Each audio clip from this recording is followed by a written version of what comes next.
Jadi saya minta juga untuk 01 silakan ke Mahkamah Konstitusi, tetapi saya sarankan ini jaraknya sangat jauh.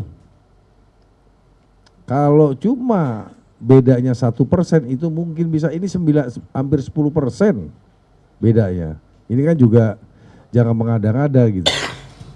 Terkait dengan walkout tadi ya, tentunya kami dari pasangan 03 menghormati hak demokrasi dari saksi-saksi paslon 01 dan 02, tetapi seperti yang kita ketahui pada proses rekapitulasi provinsi yang dilakukan oleh KPU Daerah Khusus Jakarta tadi, bahwa proses walkout atau juga mungkin tidak menandatangani itu sama sekali bukan hal yang mempengaruhi keputusan dan hasil yang ditetapkan oleh KPUD Jakarta.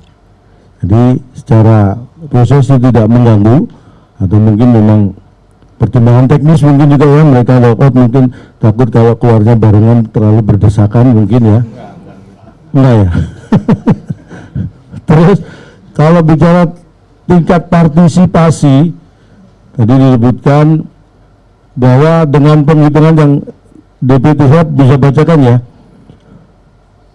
DPT di Daerah Khusus Jakarta ini memang 8.214.007 pemilih, dan yang menggunakan adalah 4.724.393 pemilih. Itu sama dengan sekitar 57,6%, hampir 58%. Dan yang perlu kita ketahui juga bahwa sesuai dengan peraturan KPU nomor 18 tahun 2024 pasal 76, itu disebutkan bahwa KPU Provinsi Daerah Khusus Jakarta menetapkan pasangan calon gubernur dan wakil gubernur yang memperoleh suara sah lebih dari 50% dari jumlah suara sah sebagai pasangan calon gubernur dan wakil gubernur. Jadi perhitungan 50% plus 1 suara atau lebih itu didasarkan pada jumlah suara sah. Artinya jumlah suara yang mengikuti pemilihan ya. Kalau bicara tentang partisipasi yang hampir 58%, saya kira itu juga tidak ada pengaruh terhadap legitimasi pelaksanaan pemilihan atau pilkada di Daerah Khusus Jakarta. Karena bagaimanapun juga yang dilakukan KPUD, kemudian dalam kaitannya membagikan C1 itu sudah disampaikan juga. C6 maksud kami, C6 itu sudah mencapai 91%. Jadi saya kira kalau partisipasi masyarakat untuk mengikuti pemilihan, akhirnya itu kembali kepada warga Jakarta untuk menggunakan hak suaranya. Jadi saya kira penyelenggara pemilu sudah sangat profesional melaksanakan tugas, karena 9% yang tidak terdistribusi pun itu sudah sangat jelas alasan-alasan teknisnya yang tadi juga sudah disampaikan di rapat pleno terbuka tadi. Jadi saya kira mungkin itu yang bisa saya sampaikan. Kalau ada ditambahkan, Pak Abe, Mas Pras. Terima kasih Pak Ketua, Cak Lontong, dan teman-teman sekalian. Yang saya hormati media, sebetulnya dengan adanya keputusan hari ini dari KPUD Provinsi memutuskan pasangan Rano dan Bang Dul menjadi pemenang di dalam konsentrasi pemilu kada ini. Kita menghargai semuanya apa yang dikatakan Cak Lontong tadi, menghargai kalau keluh kesah nomor 1 dan nomor 2 tidak mutlak itu nggak ada masalah, silakan, alurnya ada. Tetapi juga kita harus hargai kita sebagai pemenang. Yang kedua, dengan terjadinya pemilu serentak tahun 2024 ini, itu juga hal yang mudah. Kalau bicara masalah partisipasi masyarakat Jakarta itu paling tertinggi. Ada yang lebih rendah, Padang, lebih rendah, Medan, lebih rendah. Ya kan? Ini kok nggak dimasalahin gitu loh. Jadi saya minta juga untuk 01 silakan ke Mahkamah Konstitusi, tetapi saya sarankan ini jaraknya sangat jauh.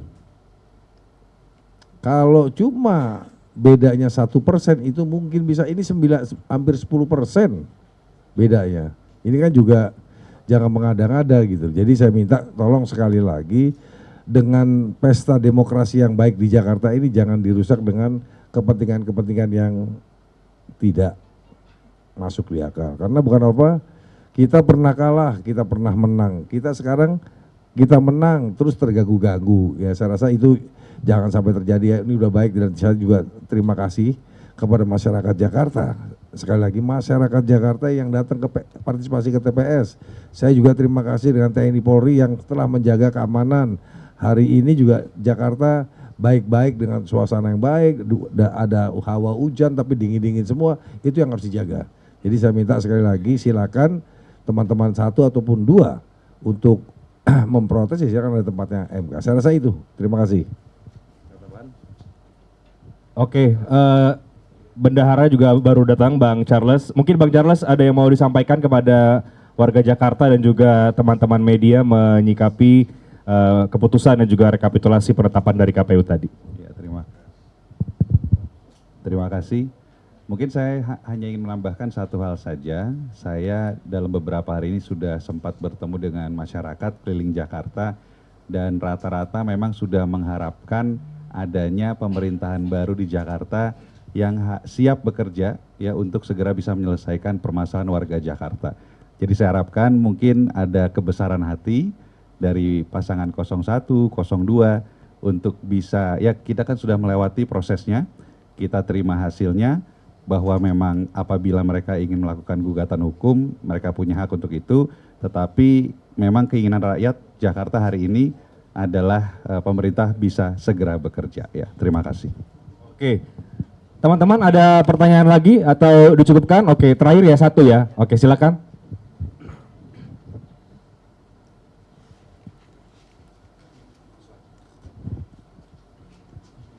Permisi Cak Lontok dan juga jajaran sekalian, perkenalkan saya Diki dari Garuda TV. Saya ingin menanyakan mengenai tadi kan sempat disinggung oleh Bang Prasetyo Edi Marsudi mengenai gugatan di MK. Karena kan kemarin sempat tim hukum dari Ridho itu akan mengajukan gugatan PHPU Pilkada 2024 ini ke MK. Nah, dari kubu tim hukum dari Mas Pram dan Bang Dul ini, bagaimana menyikapinya dan juga apa yang akan dipersiapkan oleh tim hukum, tim Mas Pram dan juga Bang Dul, karena di sisi lain juga dari pihak tim hukum Ridho mengklaim bahwa terdapat kecurangan-kecurangan yang terjadi dalam proses pilkada ini. Terima kasih. Terima kasih, Mas siapa? Diki. Diki. Oh, Diki Iya. Wahyudi ya. Terima kasih. Jadi gini Mas, kita juga harus menghargai juga. Kalau bicara masalah kecurangan, wadahnya ada tempat MK ya. Pertanyaannya tadi dia walk out juga kita hargai. Semua yang ada 01, 02, 03 itu teman semua. Tetapi kalau orang ingin berusaha mencari sesuatu yang tidak fair juga kan sayang Jakarta. Sudah baik loh Jakarta. Dengan pemilu serentak ini jarang-jarang situasi dan kondisinya sangat kondusif. Yang kedua, masalah apa tadi? Gugatan MK. Bagaimana gugatan nanti MK akan kita dipersiapkan? persiapan kita siap dengan ketua tim pemenangannya adalah Pak Todung Mulya Lubis. Tim hukum kita Pak Todung Mulya Lubis, dan kita siapkan juga C1 kita komplit. Apa yang kita analisa sebelum ini putusan akhirnya sama, karena apa? Itulah C1 kita dari TPS ke TPS semuanya komplit Pak. Jangan jerih payah kita semua ini ya terus dicari-cari salahnya. Ayo kita ke MK, kita siapa yang siap kalah dan harus siap menang. Saya rasa itu. Terima kasih. Ya mungkin saya tambahkan sedikit ya, hanya menegaskan saja bahwa kalau ada hal-hal yang ingin digugat atau apapun itu terkait kecurangan dan lain sebagainya, itu prosedur konstitusinya sudah jelas, Tetapi yang perlu saya sampaikan adalah dari awal, saya sebagai Ketua Tim Pemenangan Mas Pram dan Bang Dul, itu selalu diamanahkan oleh beliau berdua, dan beliau berdua adalah paslon yang taat pada aturan konstitusi, dan kita juga diwanti-wanti tim pemenangan ini untuk selalu taat pada aturan konstitusi terkait dengan pemilihan atau pilkada di daerah khusus Jakarta. Jadi kalau hal-hal yang terkait kecurangan, saya kira dari awal kita orang-orang yang teguh pada konstitusi. Jadi insya Allah itu jauhlah dari kita ya. Terima kasih.